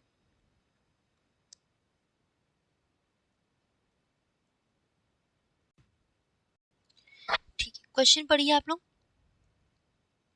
क्वेश्चन दिया हुआ है निम्नलिखित कथनों पर विचार कीजिए। पहला कथन है शंकर के अद्वैतवाद के तहत मुक्ति व्यक्तिगत आत्मा और ब्रह्म की पहचान का बोध प्राप्त करने से होती है। दूसरा कह रहा है माधव के द्वैत वेदांत में ईश्वर, आत्मा और पदार्थ शाश्वत रूप से पृथक वास्तविकताएं हैं। बताना है कि कौन सा कथन आपका सही है। तो देखो शंकराचार्य द्वारा अद्वैतवाद का प्रतिपादन किया गया था और माधवाचार्य द्वारा द्वैतवाद वेदांत का। ठीक है, शंकर के जो अद्वैतवाद के तहत इसमें कहा है कि मोक्ष जो है व्यक्तिगत आत्मा और ब्रह्म की पहचान का बोध प्राप्त करने से होती है। तो पहला स्टेटमेंट सही है और दूसरा भी स्टेटमेंट सही है आपका कि द्वैत वेदांत में ईश्वर, आत्मा और पदार्थ इसमें कहा गया है कि शाश्वत रूप से पृथक वास्तविकता है, पृथक अलग हकीकत है। यहाँ पे दोनों स्टेटमेंट सही है। तो करेक्ट आंसर ऑप्शन सी हो जाएगा। अगला है भारतीय दर्शन में वेदांत उपशाखाओं के संदर्भ में निम्नलिखित कथनों पर विचार कीजिए। पहला एक साइड दिया है दार्शनिक विचार, दार्शनिक के नाम दिए गए हैं जैसे रामानुज, वल्लभ और निम्बार्क, और दूसरे साइड मुख्य सिद्धांत। तो पहला रामानुज के संदर्भ में दिया है कि विशिष्टाद्वैतवाद के तहत ईश्वर एवं उसके गुणों की एकता पर बल दिया गया है। तो पहला स्टेटमेंट आपका सही सुमेलित है। रामानुजाचार्य द्वारा विशिष्टाद्वैतवाद का प्रतिपादन किया गया था और इसके तहत ईश्वर और उनके गुणों की एकता पर बल दिया गया था रामानुजाचार्य द्वारा। तो पहला सही है। दूसरा कह रहा है वल्लभाचार्य। तो वल्लभाचार्य के संदर्भ में स्टेटमेंट दिया है कि शुद्ध अद्वैतवाद के तहत संसार की वास्तविकता और ईश्वर के साथ उसकी पहचान पर बल देता है। तो देखो वल्लभाचार्य द्वारा शुद्ध अद्वैतवाद का प्रतिपादन किया गया था या शुद्ध अद्वैत का प्रतिपादन किया गया था। इसमें क्या है, तो इसमें यह है कि संसार की जो वास्तविकता है और ईश्वर के साथ उसके पहचान पर बल दिया गया है। तो दूसरा स्टेटमेंट सही है। लेकिन तीसरा आपका देखो तो इसमें कहा है निम्बार्क द्वैतवाद के तहत ईश्वर, आत्मा और पदार्थ के बीच पूर्ण विभाजन पर बल देता है। देखो ईश्वर, आत्मा और पदार्थ के बीच पूर्ण विभाजन पर बल देता है भेदाभेद या फिर हम कहें भेदाभेद या अद्वैतवाद, सॉरी द्वैताद्वैतवाद, द्वैताद्वैतवाद। निम्बार्काचार्य द्वारा द्वैताद्वैतवाद का प्रतिपादन किया गया था, ना ही कि द्वैतवाद का। तो यहाँ पे तीसरा वाला गलत हो गया। ठीक है, भेदाभेद ये जो ईश्वर, आत्मा और पदार्थ के बीच पूर्ण विभाजन पर बल देता है ये द्वैतवाद नहीं बल्कि द्वैताद्वैतवाद द्वारा बल दिया जाता है। तो तीसरा गलत हो गया, पहला और दूसरा सही है। तो करेक्ट आंसर आपका ऑप्शन बी हो जाएगा। अगला देखिए बौद्ध धर्म के माध्यमिक संप्रदाय से संबंधित निम्नलिखित कथनों पर विचार कीजिए। ठीक है, बौद्ध धर्म के माध्यमिक संप्रदाय से संबंधित पहला कथन दिया है कि इसे शून्यवाद के नाम से भी जाना जाता है। दूसरा कह रहा है कि इस संप्रदाय को 2री शताब्दी ईस्वी में नागार्जुन ने प्रतिपादित किया था। तो दोनों ही स्टेटमेंट सही है और बहुत ही इंपॉर्टेंट क्वेश्चन है। माध्यमिक संप्रदाय को जो है शून्यवाद के नाम से जाना जाता है और इसके प्रतिपादक कौन थे, तो नागार्जुन थे। तो दोनों स्टेटमेंट सही है। करेक्ट आंसर आपका ऑप्शन सी हो जाएगा। अगला देखिए संस्कृत और पाली भाषाओं के संदर्भ में निम्नलिखित कथनों पर विचार कीजिए। पहला कथन कह रहा है, पूछा है कि कौन सा सही है। ठीक है, तो पहला कथन कह रहा है कि संस्कृत का पहला लिखित प्रमाण जो है गुजरात के जूनागढ़ में रुद्रदामन के अभिलेखों से प्राप्त होता है। तो पहला स्टेटमेंट सही है कि संस्कृत का पहला आपको लिखित प्रमाण जो है रुद्रदामन के अभिलेखों से प्राप्त होगा जो कि गुजरात के जूनागढ़ में प्राप्त हुआ था। तो पहला स्टेटमेंट सही है। जूनागढ़ अभिलेख भी कहते हैं हम लोग। तो पहला सही है। दूसरा कह रहा है महाकाव्य और खंडकाव्य के लिए प्रयुक्त संस्कृत का परिष्कृत रूप गुप्त काल के दौरान विकसित हुई थी। तो दूसरा स्टेटमेंट भी आपका सही है। ठीक है, तीसरा जो है कह रहा है कि पाली मुख्यतः खरोष्ट लिपि में लिखी जाती थी और महायान बौद्ध धर्म की पवित्र भाषा थी। देखो पाली जो है खरुष्ट लिपि में नहीं बल्कि ब्राह्मी लिपि में लिखी जाती थी। यहाँ पे तीसरा गलत हो गया, पहला और दूसरा सही है, इस वजह से आपका आंसर हो जाएगा ऑप्शन बी 1 और 2। अगला देखिए, शास्त्रीय संस्कृत नाटकों के संदर्भ में निम्नलिखित कथनों पर विचार कीजिए। नाटक दिया हुआ है, 4 नाटकों के नाम दिए हैं और दूसरे साइड लेखक का नाम दिया है। बताना है कि कितने आपके सही सुमेलित हैं। तो एक साइड मालविकाग्निमित्रम के लेखक हैं कालिदास, तो पहला सही सुमेलित है। मुद्रा राक्षस के लेखक हैं विशाखा दत्त, दूसरा भी सही सुमेलित है। चौथा है देखिए रत्नावली के लेखक हैं हर्षवर्धन, लेकिन यहाँ पे चौथा सही है, लेकिन यहाँ पे देखिए स्वप्न वासो दत्ता, इसमें दिया है भवभूति, तो स्वप्न वासो दत्ता के लेखक है महाकवि भास। ठीक है, महाकवि भास। तो यहाँ पे तीसरा गलत हो गया, तीसरा सही सुमेलित नहीं है। पूछा है कितने सही सुमेलित हैं, तो केवल 3 सही सुमेलित है, इस वजह से करेक्ट आंसर ऑप्शन सी हो जाएगा। पता नहीं मुझे जुकाम क्यों हो गया पढ़ाते पढ़ाते, 1 मिनट रुकना।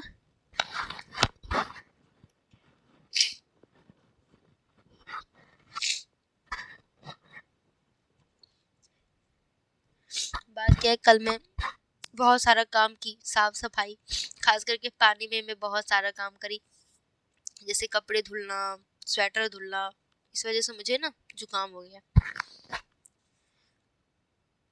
चलो अगला क्वेश्चन देखो, बौद्ध त्रिपिटक के संदर्भ में निम्नलिखित कथनों पर विचार कीजिए। Important question. पिटक दिया है जैसे सूत्र पिटक, विनय पिटक और अभिधम्म पिटक। अब इसमें क्या किस विषय वस्तु से संबंधित है, ये तीनों ये दिया हुआ है। पूछा है कितने सही सुमेलित है। ठीक है, सूत्र पिटक में देखेंगे आप लोग, इसमें बुद्ध की शिक्षाओं या नैतिक उपदेश से संबंधित विवरण देखने को मिलेगा सूत्र पिटक में, तो पहला सही सुमेलित नहीं है। विनय पिटक में आप देखेंगे तो संघ और मठवासी अनुशासन के लिए जो नियम और विनियमन है, इन सभी विषयों का उल्लेख जो है विनय पिटक में किया गया है, तो दूसरा भी सही सुमेलित नहीं है। केवल तीसरा सही सुमेलित है अभिधम्म पिटक के संदर्भ में कि चित्त और परम सत्य का दार्शनिक विश्लेषण आपको अभिधम्म पिटक में देखने को मिलेगा, तो तीसरा सही सुमेलित है। पूछा है कितने सही सुमेलित, तो केवल 1। ठीक है, तो करेक्ट आंसर आपका ऑप्शन ए हो जाएगा। अगला देखो, पूछा है प्राचीन भारतीय भित्ति चित्रों के संदर्भ में निम्नलिखित कथनों पर विचार कीजिए। ठीक है, भित्ति चित्र दिया है, स्थल दिया है जैसे बाघ गुफा जो कि मध्य प्रदेश में है, लिपाच्छी आंध्र प्रदेश में है, बादामी गुफा कर्नाटक में है। इसके संदर्भ में कुछ विशेषताएं दी हुई हैं। अब बताना है क्वेश्चन में कि पूछा है कि कितने सही सुमेलित हैं। ओके, चलिए देखिए, बाघ गुफा, इसमें दिया है धर्मनिरपेक्ष विषयों और जातक कथाओं का स्पष्ट रेखांकन तथा यथार्थपरक आकृतियों के साथ चित्रण किया गया है, तो पहला स्टेटमेंट सही कि बाघ गुफाओं में आप लोग देखेंगे जो कि मध्य प्रदेश में है, ये यहाँ पे जितने भी चित्रांकन किए गए हैं या फिर जो भी चित्र वगैरह बनाई गई हैं इस गुफाओं में, बाघ गुफा में, ये धर्मनिरपेक्ष, ठीक है, धर्मनिरपेक्ष विषयों पर आधारित है, तो पहला स्टेटमेंट सही है। यानी कि जब ये चित्र बनाए गए थे तो उस दौरान जैसे शिकार करते हुए का आपको चित्र देखने मिलेगा या महिलाएं आपस में बात कर रही हो उसका चित्रांकन देखने को मिलेगा। तो नॉर्मली जो दैनिक कामकाज से रिलेटेड चित्र हैं यहाँ पे आपको देखने को मिलेंगे। ठीक है, किसी धर्म विशेष से संबंधित यहाँ पे आपको चित्र नहीं देखने मिलेगा, मेनली धर्मनिरपेक्ष विषयों पर आधारित है। चलो आगे देखो, लेपाक्षी आंध्र प्रदेश, लेपाक्षी जो है ये आंध्र प्रदेश में, यहाँ पे देखो तो कह रहा है कि मंदिरों की दीवारों पर प्राथमिक रंगों और प्राकृतिक अभिव्यक्ति के साथ जीवंत उपयोग के साथ विजयनगर भित्ति चित्र, तो दूसरा वाला सही सुमेलित नहीं है। इसमें कह रहा है प्राथमिक रंगों का प्रयोग किया गया, प्राथमिक रंगों का प्रयोग नहीं किया गया और खास करके नीले रंग का प्रयोग तो बिल्कुल भी नहीं किया गया है लेपाक्षी भित्ति चित्र में। ठीक है, तो यहाँ पे दूसरा, और ये जो लेपाक्षी में जो चित्र बनाए गए हैं ना, ये कलात्मक गुणवत्ता में मतलब कहें तो इतने अच्छे चित्र नहीं है। ओवरऑल ये कहें कि ये कलात्मक गुणवत्ता में एक गिरावट देखने को मिलेगा लेपाक्षी भित्ति चित्र में, तो दूसरा सही नहीं है। तीसरा देखो तो बादामी गुफाएं के संदर्भ जो कि कर्नाटक में, इसके संदर्भ में कि चालुक्य राजाओं और पौराणिक देवताओं को दर्शाने वाले सबसे पुराने हिंदू भित्ति चित्र है, तो तीसरा वाला सही सुमेलित है। ठीक है, कि चालुक्य राजाओं और पौराणिक देवताओं को दर्शाने वाला सबसे पुराने हिंदू भित्ति चित्र आपको कहाँ पे देखने को मिलेगा, तो कर्नाटक के बादामी गुफा में। पूछा है कितने सही सुमेलित हैं, तो केवल 2 सही सुमेलित हैं, इस वजह से आपका आंसर हो जाएगा ऑप्शन बी। अगला देखो, भारत में प्रागैतिहासिक शैल चित्रकलाओं के संदर्भ में निम्नलिखित कथनों पर विचार कीजिए। पहला कह रहा है कि भारत में सबसे प्रारंभिक प्रागैतिहासिक चित्रकलाएं जो है उच्च पूरा पाषाण काल से संबंधित है। दूसरा देखो तो शैल चित्रों का सर्वाधिक संकेंद्रण जो है विंध्य पर्वतमाला और उसकी कैमूर शाखा में मिलता है।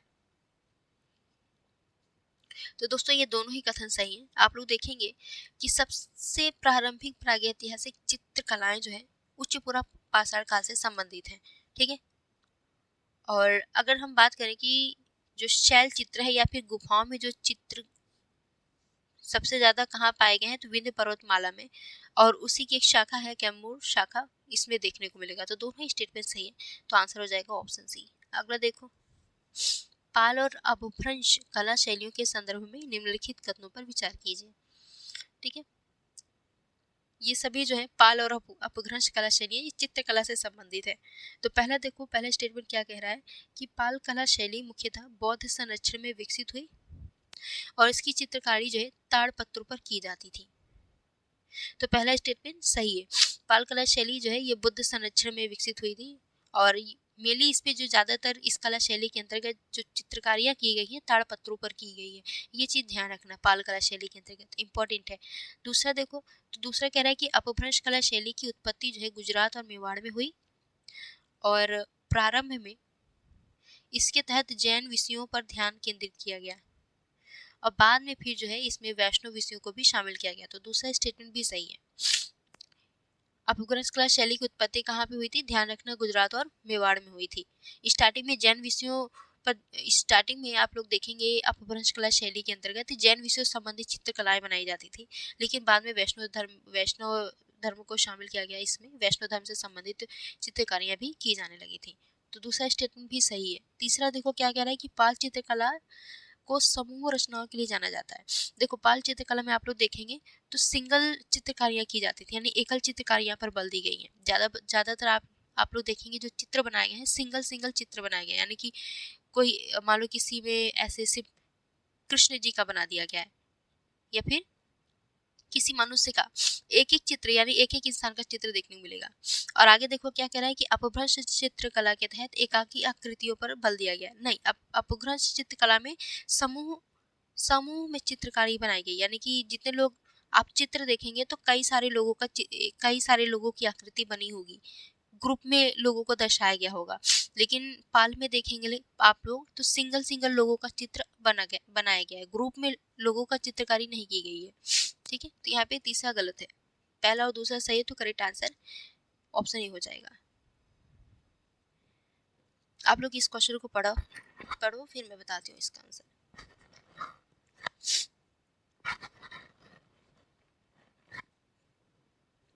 ठीक है, देखो राजस्थानी शैलियां दी हुई हैं, चित्रकला शैली है राजस्थानी चित्रकला शैली। तो एक साइड राजस्थानी शैली, दूसरी साइड इसकी विशेषता, ठीक है।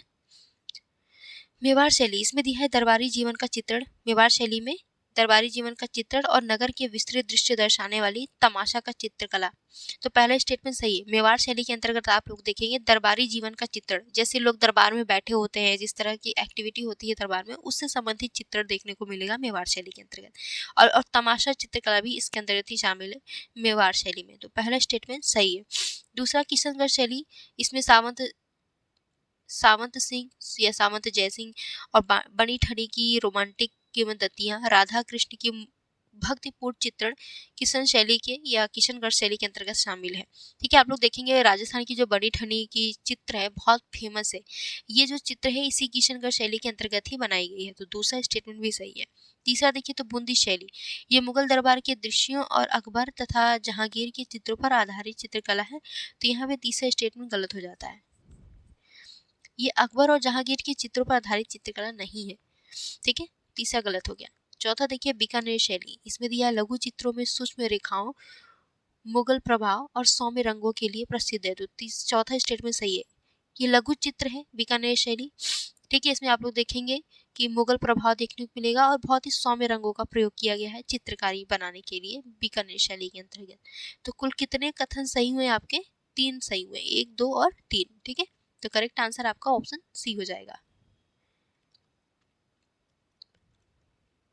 हिंदुस्तानी शास्त्रीय संगीत के हिंदुस्तानी शास्त्रीय संगीत के एक रूप ध्रुपद के बारे में निम्नलिखित कथनों पर विचार कीजिए। देखो, आप लोग जब शास्त्रीय संगीत पढ़ोगे तो उसमें एक हिंदुस्तानी शास्त्रीय संगीत आता है, एक कर्नाटक शास्त्रीय संगीत आता है। ऐसे हिंदुस्तानी शास्त्रीय संगीत के अंतर्गत ध्रुपद के बारे में 2 कथन दिया हुआ है। पहला कथन कह रहा है कि ध्रुपद रचनाएं बिना किसी गीतात्मक घटक के शुद्ध वाद्य संगीत के उपयोग पर आधारित होता है। तो देखो, जो ध्रुपद रचनाएं होती है, इसमें कह रहा है कि बिना किसी गीतात्मक घटक के, इसमें गीतात्मक घटक भी शामिल होता है, स्वरात्मक घटक भी शामिल होता है, वाद्यात्मक घटक भी शामिल होता है। तो पहला स्टेटमेंट आपका गलत हो जाता है, ठीक है। इसमें कह रहा है कि बिना किसी गीतात्मक घटक के, जिसमें गीतात्मक घटक शामिल होता है, पहला गलत हो गया। दूसरा कह रहा है कि बाबा गोपाल दास और स्वामी हरिदास मुगल काल के दौरान ध्रुपद परंपरा के प्रमुख प्रवर्तकों में से थे। तो दूसरा स्टेटमेंट सही है। करेक्ट आंसर आपका ऑप्शन बी हो जाएगा। आगे देखिए, आगे है निम्नलिखित कथनों पर विचार कीजिए। पहला कथन कह रहा है कि ताजमहल हुमायूं के मकबरे की संरचना पर आधारित है और यह तैमूरी शैली की वास्तुकला का प्रतिनिधित्व करता है, ठीक है। पूछा है क्वेश्चन में कि कौन सा सही है, ध्यान रखना। तो पहला स्टेटमेंट आपका सही है कि ताजमहल जो है हुमायूं के मकबरे की संरचना पर आधारित है और ये तैमूरी शैली की वास्तुकला का प्रतिनिधित्व भी करता है। तो पहला सही है। दूसरा कह रहे हैं कि ताजमहल का मुख्य मकबरा जो है अष्टकोणीय है, जिसके मध्य में मुमताज महल की कब्र है। तो दूसरा स्टेटमेंट भी सही है। आप लोग गए होंगे ताजमहल देखने, तो यहाँ पे इसका जो मकबरा है आप देखेंगे अष्टकोणीय है और इसी के बीच में मध्य में, ताजमहल के मध्य में ही मुमताज महल की कब्र भी है। दूसरा सही है। तीसरा कह रहा है कि स्मारक की बाहरी दीवारें सफेद संगमरमर की बनी है, जिसमें किसी भी रंगीन पत्थर का उपयोग नहीं किया गया। ऐसा हो सकता है भाई, ताजमहल आप लोग देखे होंगे तो देखे होंगे उसमें रंगीन पत्थरों का भी प्रयोग किया गया, जो उसको काफी ज्यादा सुंदर और भव्य बनाता है। तो तीसरा गलत है, पहला और दूसरा सही है। तो इस वजह से करेक्ट आंसर ऑप्शन नहीं हो जाएगा। आप लोग कुछ क्वेश्चन देखो, अपने दिमाग से करो, नहीं भी पढ़े हो तो भी पूरा स्टेटमेंट पढ़ो, क्वेश्चन देख करके डर मत जाओ।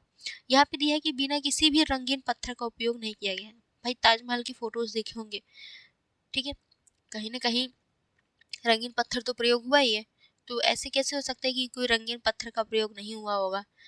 तो यहाँ पे तीसरा गलत मान लो स्टेटमेंट, देखो एलिमिनेट हो गया, डायरेक्ट आपका आंसर निकल के चला आया।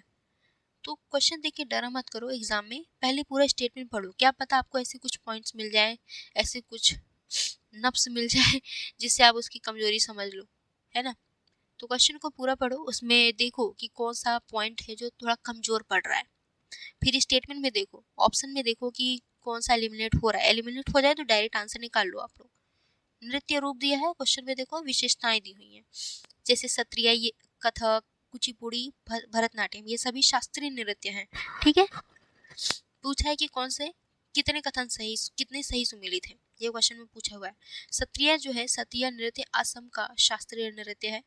इसके संदर्भ में दिया है कि इसका नाम वैष्णव मठों से लिया गया है, जिन्हें सत्र के नाम से जाना जाता है। तो पहला स्टेटमेंट सही सुमेलित है। दूसरा कह रहा है कथक। कथक कहाँ का भाई लोक नृत्य है, यूपी या फिर उत्तर भारत हम कह सकते हैं। यहाँ पे आप लोग देखेंगे फारसी वेशभूषा और दरबारी नृत्य शैली से प्रभावित है। इनका जो कपड़ा है इसे घाघरा टाइप का, मतलब ऐसा इन लोग का पोशाक होता है ना, फ्रॉक जैसा पहनती हैं और नीचे चूड़ीदार पैजामा होता है और घुंघरू होती है। तो यहाँ पे यही कह रहा है कि फारसी वेशभूषा का प्रभाव देखने को मिलेगा कथक शास्त्रीय नृत्य में। तीसरा देखो कुचिपुड़ी। कुचिपुड़ी जो है आंध्र प्रदेश का शास्त्रीय नृत्य है। इसमें कह रहा है कि प्रत्येक पात्र नृत्य गीत रचना के साथ अपना परिचय देता है। तो तीसरा स्टेटमेंट भी सही है। चौथा है भरतनाट्यम। भरतनाट्यम तमिलनाडु का शास्त्रीय नृत्य है। इसमें कह रहा है कि तमिलनाडु के मंदिरों में विकसित हुई थी ये भरतनाट्यम। तो चौथा भी सही है। देखो ज्यादातर जितने भी शास्त्रीय नृत्य हैं आप लोग देखेंगे इनका विकास जो है मंदिरों से ही हुआ। मंदिर में जो दास दासी नृत्य करते थे उन्हीं के द्वारा धीरे धीरे इसको आगे बढ़ाया गया। फिर बड़े बड़े गुरु लोग भी इसका समर्थन करने लगे, तो आगे चल करके ये एक शास्त्रीय नृत्य का रूप ले लिया, ठीक है। तो चारों ही सही सुमेलित है, तो करेक्ट आंसर आपका ऑप्शन डी हो जाएगा। मैं तो देखो, अब आप लोग सोचेंगे क्वेश्चन कहाँ से पूछ रहा है, ये सभी आर्ट एंड कल्चर की बुक में आपको मिल जाएगी। नितिन संघानिया की पढ़ लेना या फिर एनसीईआरटी पढ़ लेना, बहुत ही अच्छे से हर एक टॉपिक को दिया हुआ है, ठीक है। शास्त्रीय नृत्य टॉपिक है, लोक नृत्य है, संगीत से रिलेटेड टॉपिक है, तो सभी पढ़ना अच्छे से, बुक लो बुक को रिवाइज करो तो आपका क्वेश्चन फंसेगा, आपको समझ में आएंगे कि क्वेश्चन कहाँ से कैसे पूछता है। ओके, ज़्यादा बहुत मैंने देखा है बहुत सारे बच्चे ऐसे होते हैं बस यूट्यूब पर वीडियोस देखते रहते हैं। तो फालतू वीडियोस मत देखो, इतने सारे क्लासेस मत करो, थोड़ा उतना ही करो जितने बार बार रिवाइज कर सको। कम क्लास देखो, पढ़ो ज़्यादा, खुद से रिवीजन ज़्यादा करो, अपना बुक ज़्यादा पढ़ो, क्योंकि एग्जाम में वीडियो के फॉर्म में आपके सामने क्वेश्चन नहीं पूछेगा कि कोई टीचर आपसे क्वेश्चन पूछ रहा है वीडियो में समझा समझा के, ऐसा तो नहीं होगा। क्वेश्चन जो पूछा जाएगा एग्जाम में वो तो भाई अपना टेक्निकल वर्ड्स ही यूज़ करेगा। उस वर्ड्स को समझने के लिए आपको बुक्स भी तो पढ़ना पड़ेगा, बुक पढ़ने की आदत बनाओ, ठीक है। नृत्य रूप देखो, और विशेषताएं, ये अलग अलग जगहों की कुछ लोक नृत्य है, ये दिया है, जैसे थांग टा, कालबेलिया, छऊ, और इसकी विशेषताएं दी हुई हैं। क्वेश्चन में पूछा हुआ है कि कितने सही सुमेलित हैं, ठीक है। देखो फटाफट कर लेते हैं अपने लोग सॉल्व। थांग टा जो है, थांग टा नृत्य ये मणिपुर का एक मार्शल आर्ट है, मार्शल नृत्य, यानी कि इसमें एक छद्म युद्ध की तरह लोग नृत्य करते हैं। आप लोग देखेंगे दंड कहीं पे वो हाथ में हथियार वथियार लिए रहते हैं, तलवार लिए रहते हैं और एक दूसरे से ऐसे जैसे युद्ध करते हैं उस तरह से डांस कर करके वो एक्ट करते हैं। तो यहाँ इस तरह से थांगटा भी होता है। थांगटा में देखो तलवार और भाले से युक्त तो मार्शल नृत्य होता है, कहाँ पे, मणिपुर में। तो पहला स्टेटमेंट सही है। कालबेलिया जो नृत्य है ये राजस्थानी समुदाय की महिलाओं द्वारा किया जाने वाला सर्प जैसी मुद्राओं वाला नृत्य होता है, ठीक है। नागिन डांस सुना है, उसी तरह से लगभग कुछ सर्प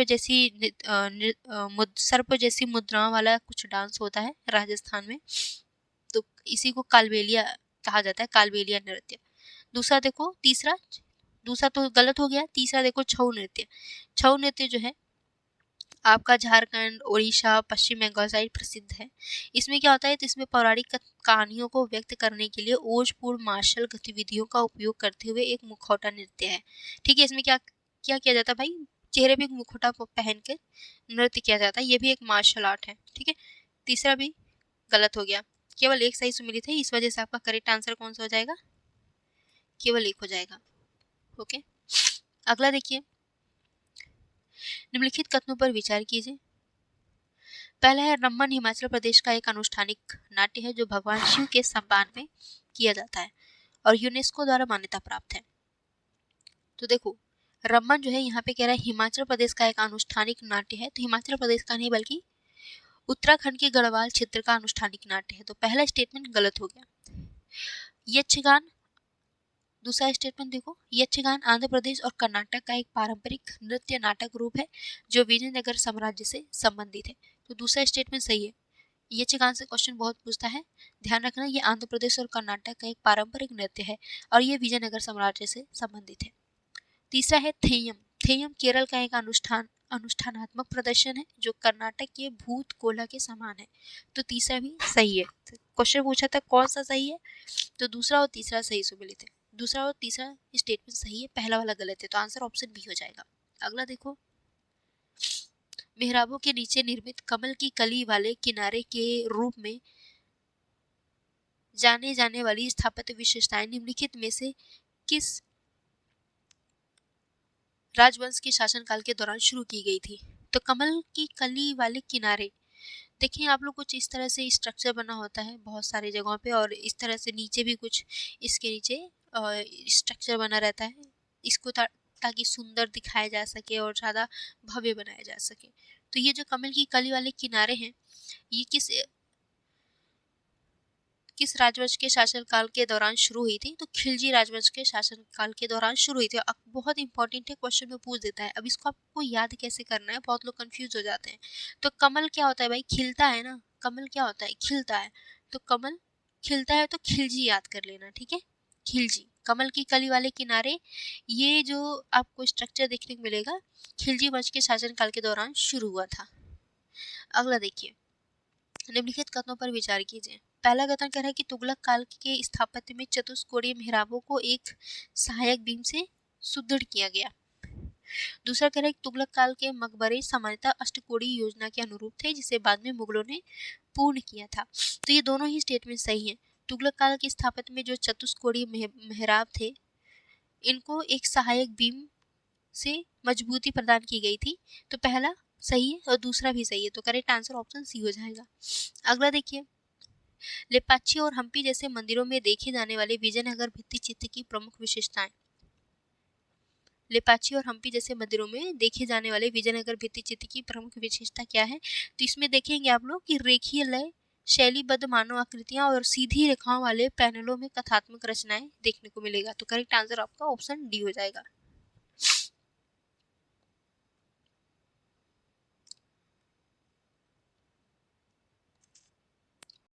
क्वेश्चन देखिए आप लोग, अगला क्वेश्चन दिया है, सारनाथ सिंह शीर्ष के ऊपरी भाग पर उकेरी गई पशु आकृति के संदर्भ में निम्नलिखित कथनों पर विचार कीजिए या निम्नलिखित युग्मों पर विचार कीजिए। ठीक है, आप लोग देखेंगे सारनाथ में सिंह स्तंभ पाया गया था। ठीक है, उसके ऊपर सबसे ऊपर देखेंगे आप लोग कि कई पशुओं की आकृति बनाई गई है या पशुओं की आकृति उकेरी गई है, तो इसी के संदर्भ में क्वेश्चन पूछा हुआ है।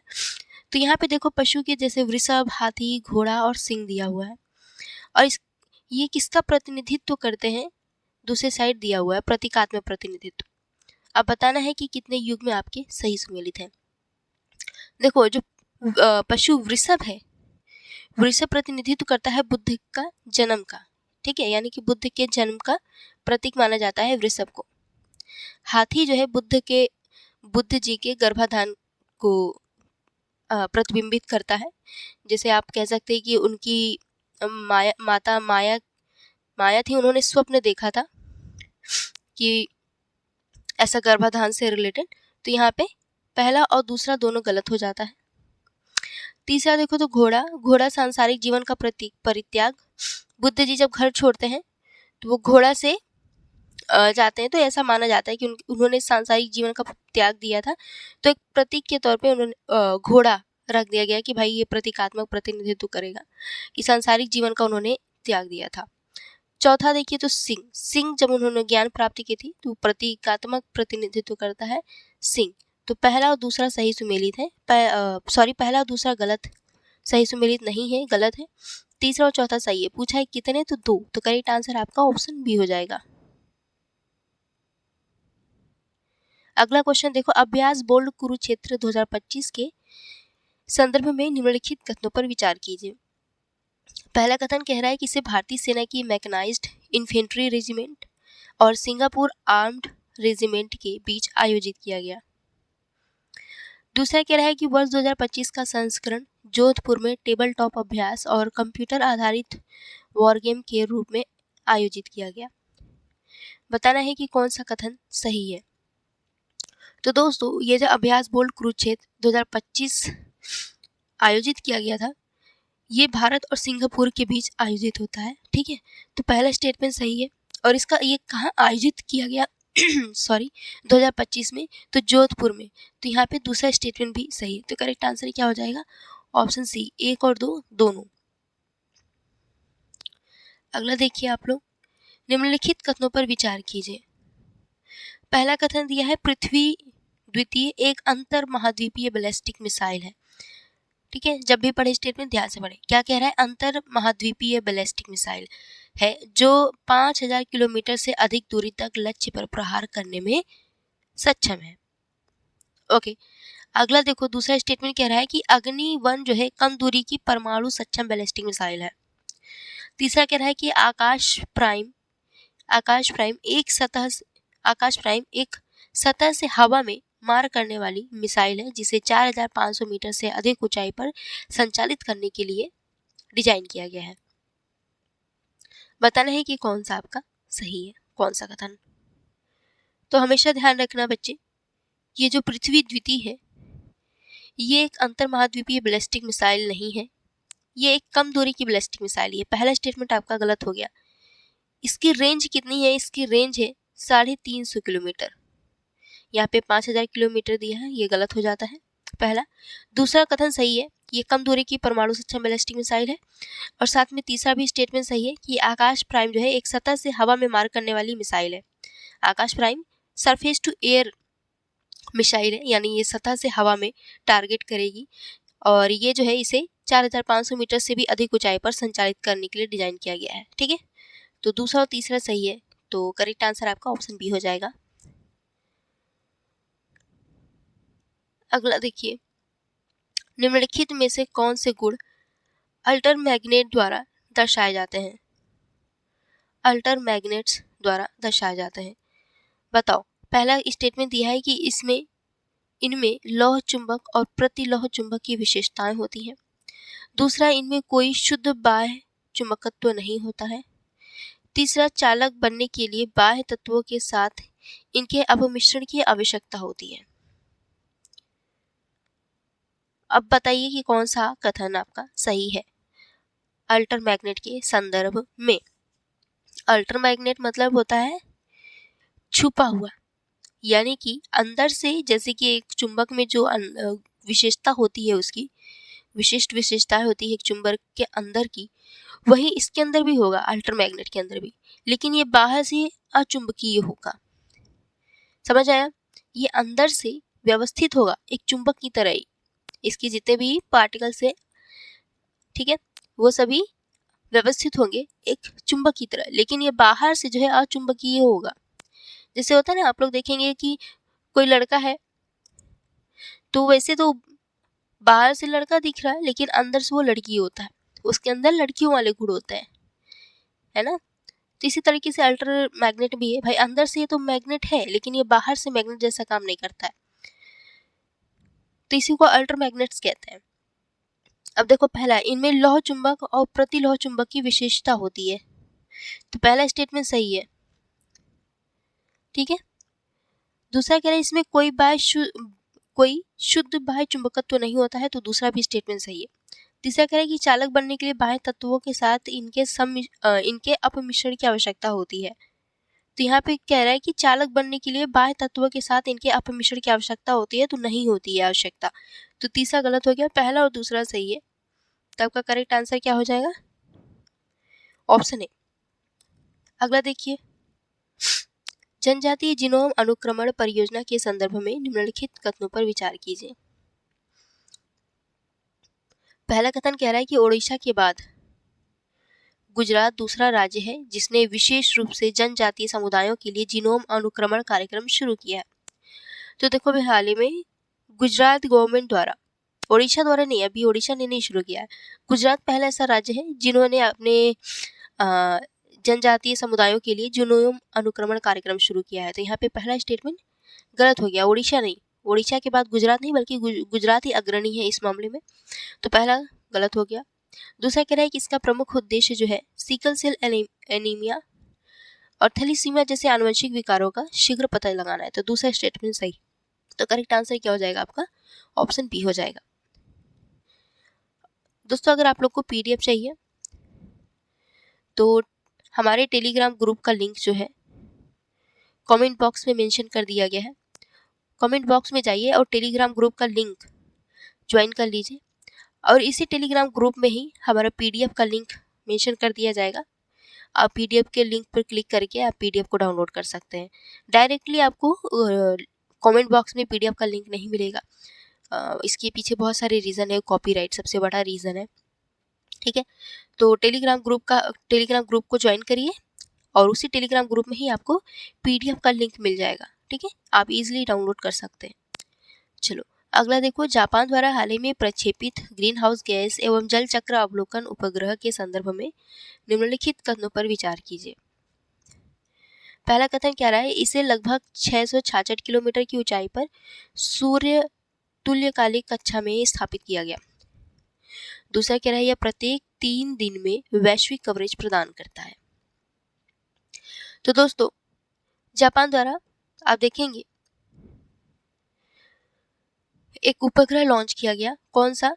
तो ये प्रक्षेपित किया गया, कौन सा? तो ग्रीन हाउस गैस एवं जल चक्र अवलोकन उपग्रह, जिसे हम लोग GOSAT GW भी शॉर्ट में कह सकते हैं। इसका क्या काम है? तो भाई ये हर 3 दिन में वैश्विक कवरेज प्रदान करेगा ग्रीन हाउस गैस से रिलेटेड और जल चक्र के संदर्भ में। तो पहला दूसरा स्टेटमेंट सही है और पहला भी सही है कि इसे जो है लगभग 666 किलोमीटर की ऊंचाई पर सूर्य तुल्यकालिक कक्षा में स्थापित किया गया है। तो दोनों स्टेटमेंट सही है, करेक्ट आंसर आपका ऑप्शन सी हो जाएगा। अगला देखिए, अगला क्वेश्चन दिया है, रासायनिक हथियार निषेध संगठन में भारत की भूमिका के संदर्भ में निम्नलिखित कथनों पर विचार कीजिए। ठीक है, रासायनिक हथियार निषेध संगठन के संदर्भ में पूछा है भारत की भूमिका क्या है। तो पहला कथन कह रहा है कि वर्ष 2024 में भारतीय रासायनिक परिषद OPCW द हेग पुरस्कार प्राप्त करने वाला विश्व का पहला रासायनिक उद्योग बन गया है। ओके, तो दोस्तों ये जो पहला स्टेटमेंट है आपका ये सही है कि अभी हाल ही में भारतीय रासायनिक परिषद जो है, ये भारतीय रासायनिक परिषद रासायनिक हथियार निषेध संगठन द हेग पुरस्कार प्राप्त किया है। ये विश्व का पहला रासायनिक उद्योग निकाय बना है जिसने ये पुरस्कार प्राप्त किया, भारतीय रासायनिक परिषद ने। तो पहला स्टेटमेंट सही है। लेकिन दूसरा जो कह रहा है कि एशिया में OPCW के सदस्य देशों के राष्ट्रीय प्राधिकरणों की 30वीं क्षेत्रीय बैठक जो है जुलाई 2025 में बेंगलुरु में आयोजित की गई। तो बेंगलुरु में नहीं बल्कि न्यू दिल्ली में आयोजित की गई थी। तो यहाँ पे दूसरा गलत हो गया, पहला स्टेटमेंट सही था। तो करेक्ट आंसर आपका ऑप्शन ए हो जाएगा। अगला देखिए, नासा के टेंडम रिकनेक्शन और cusp electrodynamics reconnaissance satellites mission के संबंध में निम्नलिखित कथनों पर विचार कीजिए। इसको हम लोग डायरेक्ट शॉर्ट में ट्रैकर्स भी कह सकते हैं। नासा का एक मिशन है ट्रैकर्स। इसके संदर्भ में देखो, पहला कथन कह रहा है कि ट्रैकर्स जो है मिशन का उद्देश्य यह अध्ययन करना है कि पृथ्वी का जो चुंबकीय क्षेत्र है, पृथ्वी का चुंबकीय क्षेत्र अंतरिक्ष मौसम से ग्रह की किस प्रकार रक्षा करता है। ठीक है, तो बताओ कि ये पहला स्टेटमेंट सही है या गलत है। तो देखो, पहला स्टेटमेंट सही है। ट्रैकर्स मिशन का उद्देश्य क्या है? इसका उद्देश्य अध्ययन करना पृथ्वी का चुंबकीय क्षेत्र अंतरिक्ष मौसम से ग्रह की किस प्रकार रक्षा करता है।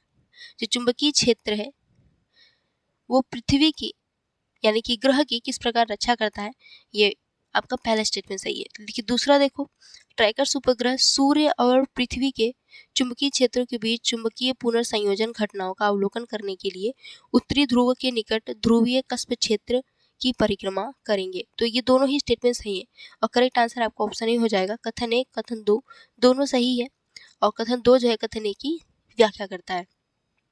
देखो, जब हम लोग साइंस टेक वाली क्लास टेस्ट पेपर होगा तो डेफिनेटली ये क्वेश्चन रहेगा साइंस टेक में।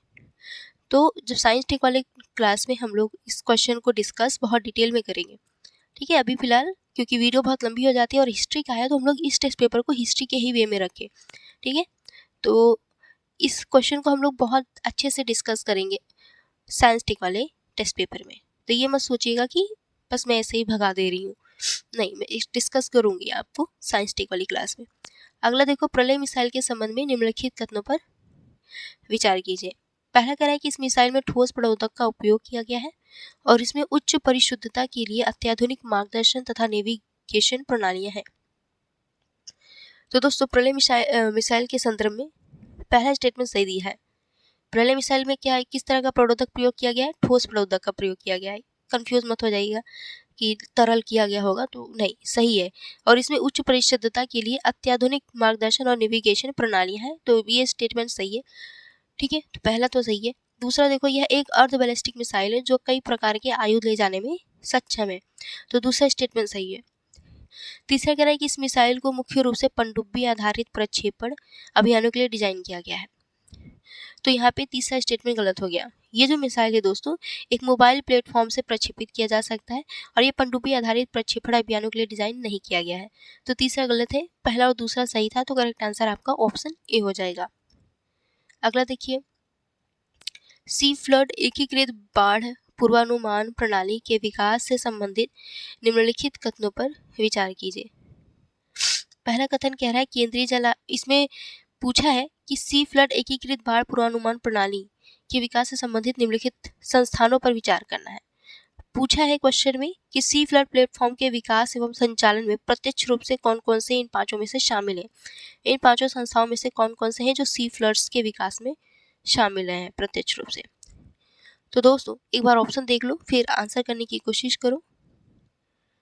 तो देखो, केंद्रीय जल आयोग, प्रगत संगणन विकास केंद्र और राष्ट्रीय सुदूर संवेदन केंद्र, ये तीनों ही शामिल रहे हैं। इस वजह से आपका करेक्ट आंसर ऑप्शन ए हो जाएगा। चौथा और पांचवा यानी भारत मौसम विज्ञान विभाग और राष्ट्रीय आपदा प्रबंधन प्राधिकरण इसमें प्रत्यक्ष रूप से शामिल नहीं रहे हैं। इस वजह से आपका बस करेक्ट आंसर क्या होगा, 1, 2 और 3 यानी ऑप्शन ए। अगला देखिए, वर्ष 2025 में अधिसूचित लौह धातुओं के लिए विस्तारित उत्पादक उत्तरदायित्व यानी ईपीआर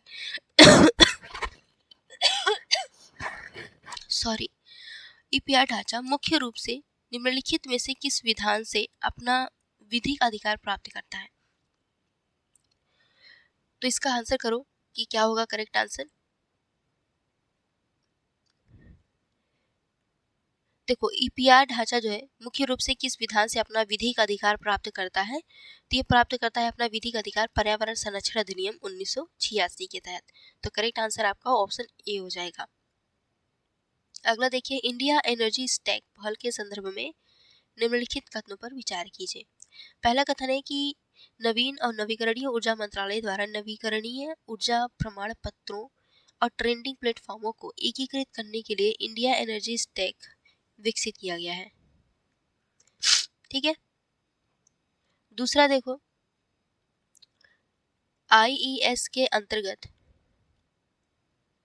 एक मिनट, दूसरा क्या है, आईईएस के अंतर्गत यानी इंडिया एनर्जी स्टैक के अंतर्गत यूटिलिटी इंटेलिजेंस प्लेटफॉर्म का उद्देश्य रियल टाइम डेटा विश्लेषण के माध्यम से उपयोगिता प्रदर्शन और उपभोक्ता ऊर्जा प्रबंधन को बढ़ावा देना है।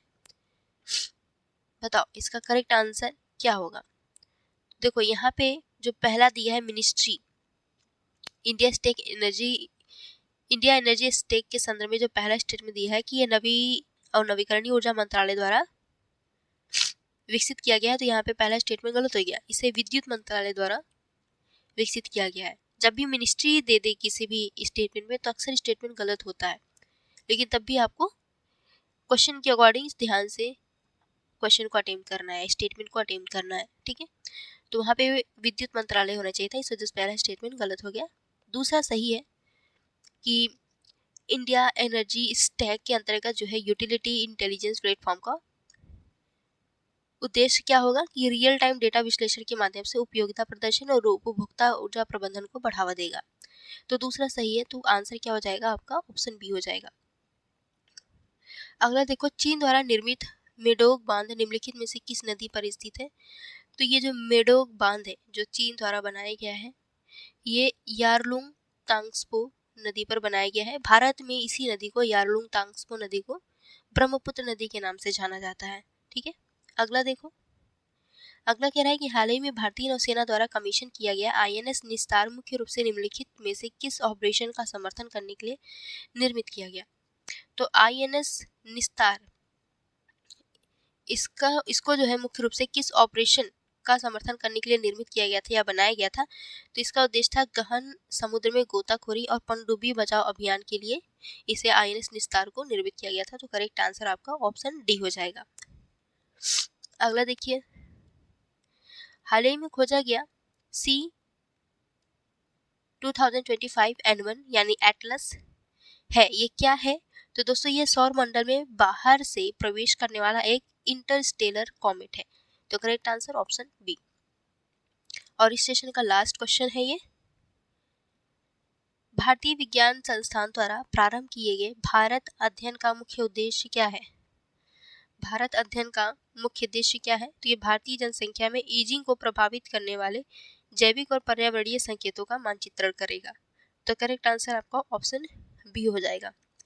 दोस्तों वीडियो अच्छी लगी हो तो लाइक शेयर एंड सब्सक्राइब ज़रूर करना है, और कोई भी डाउट हो तो कमेंट में बताना, मैं आपके डाउट को क्लियर करने की कोशिश करूँगी।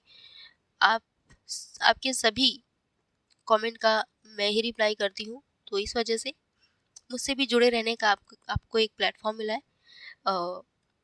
तो कमेंट के माध्यम से आप अपने डाउट्स को बताएं और ज़्यादा से ज़्यादा अपना टॉपिक रिवाइज करें। जो भी नोट्स बना है उसको प्रॉपर अच्छे से कम एक दिन में एक सब्जेक्ट आप रिवाइज करने का टारगेट बनाओ, क्योंकि अब एग्ज़ाम बहुत जल्दी आने वाला है। और साथ में आप सी सेट को भी पढ़ते रहें, सी सेट को भी ध्यान देते रहें, वरना आप जीएस में कितना भी मेहनत कर लें लेकिन सी सेट में अच्छा परफॉर्म नहीं कर पा रहे हैं तो फिर सारा मेहनत बेकार चला जाएगा।